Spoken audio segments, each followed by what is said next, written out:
Well, if you just joined us, you're welcome. You're watching Politics HQ here on News Center Television, broadcasting live to 54 African countries and beyond. And we're looking at Nigeria election.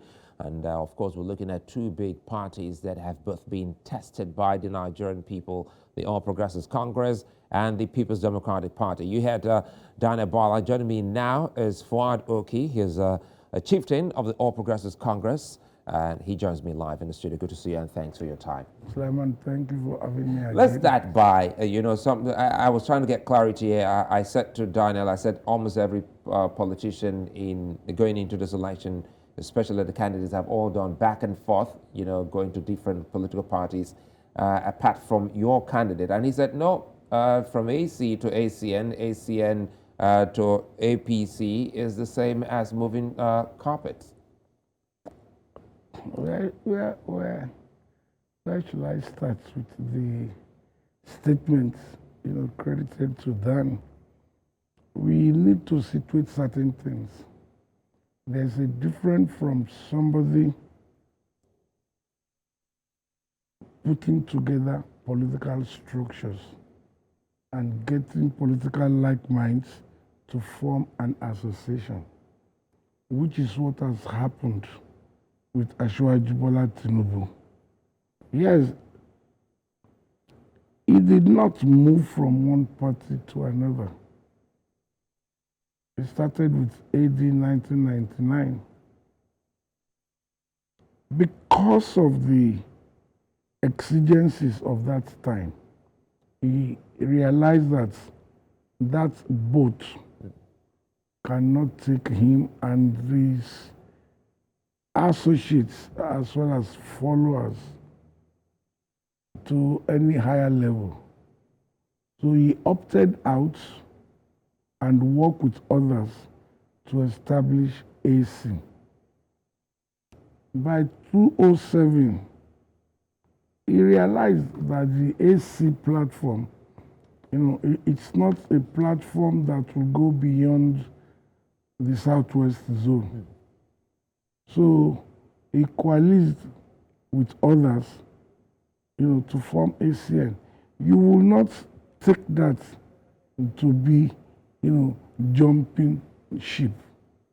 No, you will not. And I'm sure Dan understands that very clearly. So when we talk about somebody moving from party A, to party B, there's a difference between somebody who opted out from party A and actually establish with others a new and bigger platform. And that is what has happened to Asiwaju Bola Tinubu since 1999. Each platform he left, he worked together with others to build a bigger platform. We're talking about Bola Tinubu, and we've seen what happened some hours ago here in Lagos. Do you call that a mega? How do you people qualify that? That was a big campaign. No, for me, it's what you would call appetizer. Is an appetizer? Yes, to what you will be seeing. Talking about appetizer, we can't run away from the fact that Nigerians are asking questions. First they saw your candidate when he was praying, and he said AP, PD, APC, and another one here is also talking about when he referred to the Delta State candidate of your party, who is the Senate Deputy Senate President, as the Niger Delta state. And people are saying, wait a minute, why is it that your candidate seem to be having these gaffes, which we've seen making headlines? And I had to ask Daniel, because now the PDP is picking on that, saying that his gaffes are content for skit makers. Even though we're trying to stay on the issues, they're saying that, wait a minute, these are one too many for anyone to ignore. Well, as human beings, we all have that. And in this instance, you must understand something very clearly. It's like this past Saturday. If you've been there, you will see, when you are faced with humongous, real people showing affection, showing love, there's that chemistry that sometimes you get overwhelmed. For me, I get emotional when I'm confronted with such a situation or in such a situation. And sometimes I'll just weep. So we have our different ways, to manage and appreciate the crowd. And if you are in this business, it's business of number, and the numbers are a human being. And you are in an environment where the crowd surpasses, your projection and imagination. Is that what's happening now? On the two occasions, exactly, that is what happened. On the two occasions.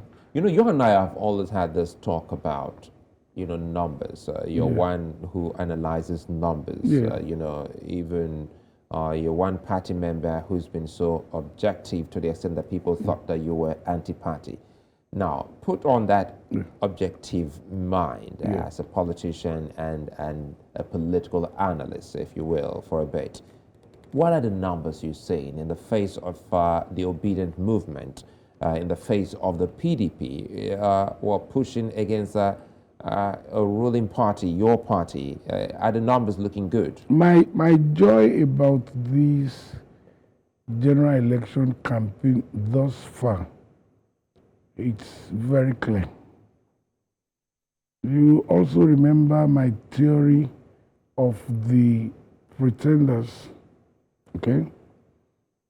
And I hope the obedience will walk their talk. I'm looking at the numbers, Sulaiman, and truly, the obedience thing, it's a thing of the future. Not 2023. That's also part of the future. Yeah, but future in terms of electoral cycle, not 2023. I hope they will not lose steam before 2023. I really want them to come out and make a statement which will further reinforce our determination to have issue-based politics, issue-based campaign, to have, nobody left behind, where everyone will understand that, plebiscites itself, it's a contract between the governed, who are the sovereignty, and those striving to manage that sovereignty. I hope we will see that. Talking about issues, I said something and I stand by it, that today, Peter Obi, and I love my heart for him, it's kind of politics is the politics that I'm looking forward to see Nigeria issue-based. Forget about, you were talking about gaffes the other time. There's so many that have been committed by Obi, but he still have my back in terms of, helping us to develop and deepen our democracy. And that's the truth. Obi is what I would call a transitional candidate whose time, it's not ripe yet. I pray every day for him to continue in this regard, and I hope and I pray that all the obedience, will not lose steam. That's key. Now, talking about losing steam, I had a conversation recently with Dr. Tokumbo Pierce, and he thinks that the governor of Lagos State, Governor Sanwo-Olu, has been absent for a long time. He, in his words, he said he's been going around with your candidate, your presidential candidate, Bola Tinubu to the extent that he's abdicated his responsibility That's not correct. of governing Lagos That's State. not correct. Incidentally, Dr. Pierce is my Edmond in whom I'm well pleased. But when it comes to this business, he will also acknowledge the fact that I am his professor and I am his mentor in this field. And I don't like it when people use sentiments in addressing issue. In political season, we have what is called the lame duck quarter or session. What is trying to adduce happened recently in the United States with the midterm election. And usually, especially for someone who is seeking re-election, he has to be on the field. He has to be on the field. So the question is, if he is not available, is there any vacuum? No, because he has a deputy. And once you have a deputy, especially one like Dr. Amzat Kadri, who is very, very capable, the ship of governance will not be, affected. It's a global thing. It happens all over the world. In this season of campaigning and election, government will necessarily be in a lame duck. So saying that the governor is this, the governor is that, I will not want to join easier than to say that statement it's not correct. How easy or otherwise is it for the APC to woo voters, knowing full well that there seemed to be some kind of disappointment from some Nigerians over the administration of President Buhari? Well, let's start from where you landed. That Jesus had 12 disciples, and I'm sure there was a Judas and a Peter. When we look back in retrospect, we need to ask ourselves, what was the state of our nation pre-2015 in terms of security, in terms of economy, in terms of harmony and inclusiveness? Our party, particularly President Muhammadu Buhari, can reel out over 1,000 reasons why Nigerians should continue to keep their sovereignty with us. And we've started it. Is it about the season of commissioning, which the Honorable Minister of Works has embarked upon? The security, we may not be where we want to be today, but certainly we have left Egypt, and we need not go back to Egypt. Yes, there are challenges, but you should look at the challenges within the context of our expectation, within the context of what we have at hand, because we have certain factors, extraneous, that determines even governance. The macroeconomic system, which is both physical and monetary. And no nation is an island at all. Today we are challenged, no doubt about that. But the question is, are we better off? Yes. Look at what happened to the British Prime Minister, the lady who ruled for 6 weeks. It is because the economy is in prostate.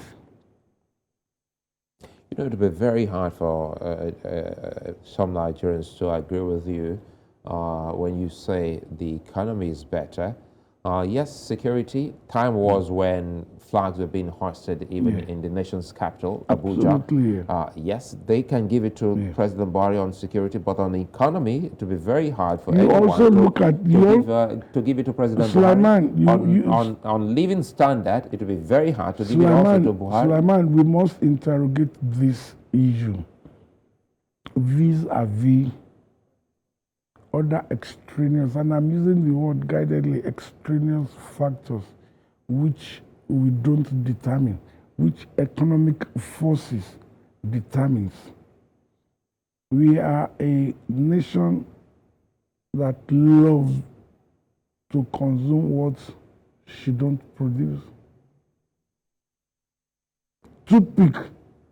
I'm sure, Sulaiman, you are also likely to be in that category. Those who refuse to use Nigerian toothpick, who will rather buy imported toothpick. It's as bad. I don't pick my teeth. It's as bad as that. Today we are moving away from being monolithic in our economic system. On my way here, I was talking to my driver. I saw a church and I said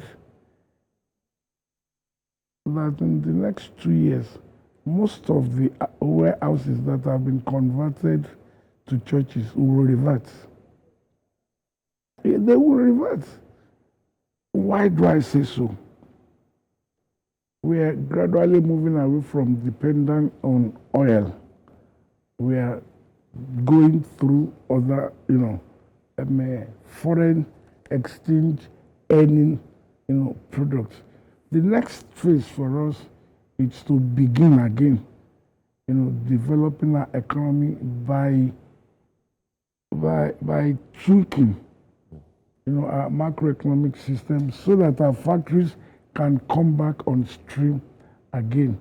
Let's begin to wind down. What are those things you see, that has made you come to that conclusion that, well, keeping the APC as a government at the center and even in Lagos State will mean some of those goodies that you've just highlighted, talking about the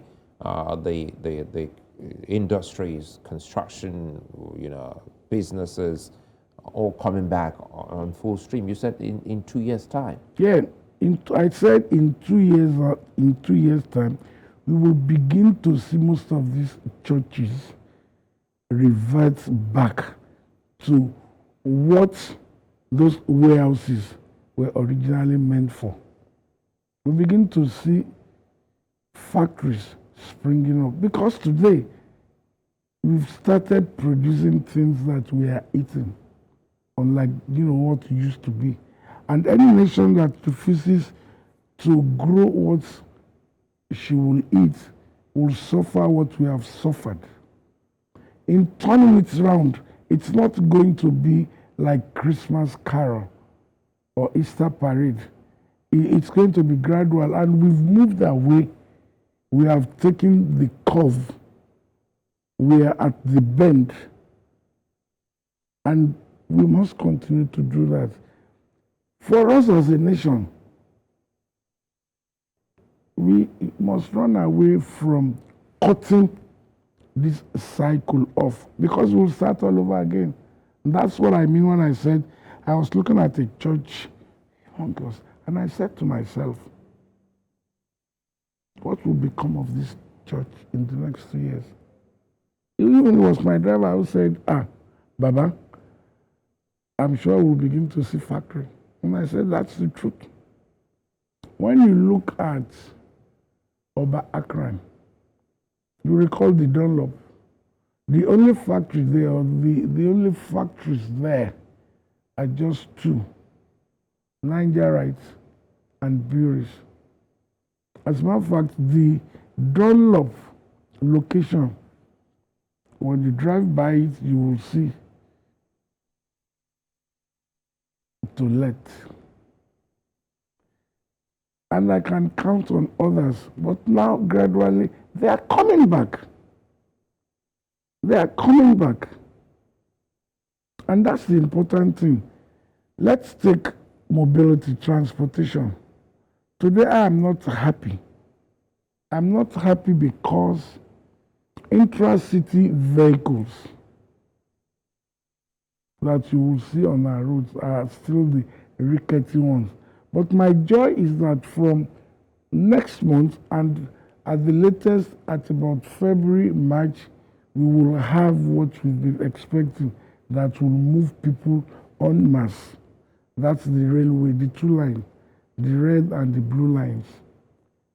And the moment we have that, it means the time spent from your house to work will be shortened.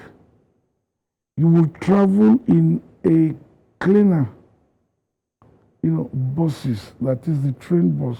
And so when we begin to look at this, you will see that indeed we've taken the curve, we are at the bend, and we are moving in the direction which we move. Then the question is, how fast will that be? Right? It will come fast when all of us agree that we must produce what we consume. The Chinese man will not wear any cloth made in Japan or made in the West. The German will wear his khaki, which these days we call I forgot the name we call, it used to be khaki. The French will wear his corduroy. Now, in Nigeria, our textile mill is gradually coming back. Gradually coming back. Well, we'll hope to bring you back so that we can space it more, because you said in about 2 months from now, we'll also see, the likelihood, and about 2 months from now, if that's before the election, we hope to come back and do that. But quickly here, if we can do this in about 20 seconds, what's the big selling point of the APC in Lagos? The selling point is about accomplishments. It's about attainment of set goals. What are the set goals? The Vim agenda speaks to it. About traffic management, about transportation, about the environment, about education. When you look around you, you will find at least 1 or 2 infrastructural development projects going on in Lagos. And that's what we will sell. And mind you, I am in the kitchen. I drive it as secretary to the state campaign. And again, with my antecedent, which I tell it as it is. And I am telling Lagosians today that we have over 1,000 reasons why you should stick with us. Well, Fouad Oki, many thanks for speaking with us. My pleasure, always, Sulaiman.